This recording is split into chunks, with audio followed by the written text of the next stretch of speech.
So what advice, is a very generic question, but or maybe break it into two questions then actually.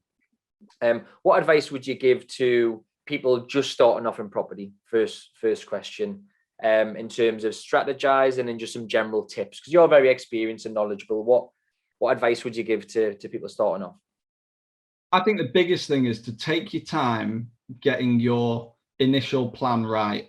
And what I mean by that is quite often people are inspired by what they see online, social media, and other people's accounts, but they're almost seeing the tail end of years and years of being invisible and unknown, like putting the work in and building the foundations. And that was certainly us. Like we're by no means have a large following online, but we get nice comments and we get messages from people who kind of want to do what we're doing, but they're maybe not seeing the sacrifices and the stress and the work that's gone in over the last 5-10 years.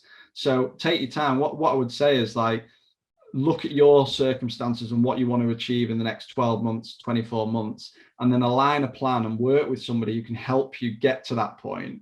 And you almost have to block out all the other noise, because like you said already, if you just start looking at what someone's doing over there or what someone's doing over there, you just get analysis paralysis, and you'll just become a busy fool, like running around all over the place, committing a lot of time to very little, so you're better off kind of looking at, get a plan, have a look at it, break it down, and be very disciplined about executing that plan with somebody who's experienced, who can help you and help you avoid a lot of the pitfalls. And so that would be my sort of one piece of advice, particularly for people starting out in property. Love that. That's great advice. And it's the simple things, isn't it? It's some of the simplest things that people don't do, right? Making a goal list, action points and action steps that you need to do to get that goal. And it doesn't have to be complicated. Like my dad used to write business plans on napkins. I do it now.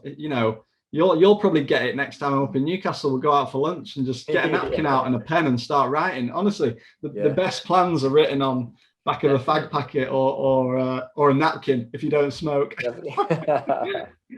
Definitely, man. Love that. And what advice would you give to somebody maybe who's bought a few properties, more handful of properties, 5, 10, whatever properties, and maybe they're looking, because I know some people in this sport, you see, so I know some people where they've got some property, 4 or 5 properties. Some of the lads do work for me and they're lacking a little bit of motivation. Then maybe he's done 4 or 5 buy-to-lets. It's like same old. Then maybe the people that they're in their circle aren't achieving very much, so that they think they're the man, they think they're doing really well. Like the comfort zone almost is what I'm getting to. How do you, because you seem to have changed your levels and your standards and what you want quite a few times, leaving the corporate world to placing your income to moving the HMOs into bigger stuff. What's your advice for those type people who maybe want to take things next level? I think getting comfortable is kind of one of the most dangerous things, because you just sort of tread water and, not just sort of sail along in life without much purpose or direction, And so for us, when I look at like the key milestones in the last 10 years, it's been times where I've either got really irritated about something, to the point of frustration of like, I need to do something about this, or there's been a massive sort of move because of like something like kids, which is huge. That's a real heart thing, isn't it, to do? Yeah. So I would say to those people who are maybe feeling a little bit flat, a little bit lethargic, you maybe need to take yourself out of that environment that you're in and get around people that are going to spark you into having ideas of something you can get passionate about.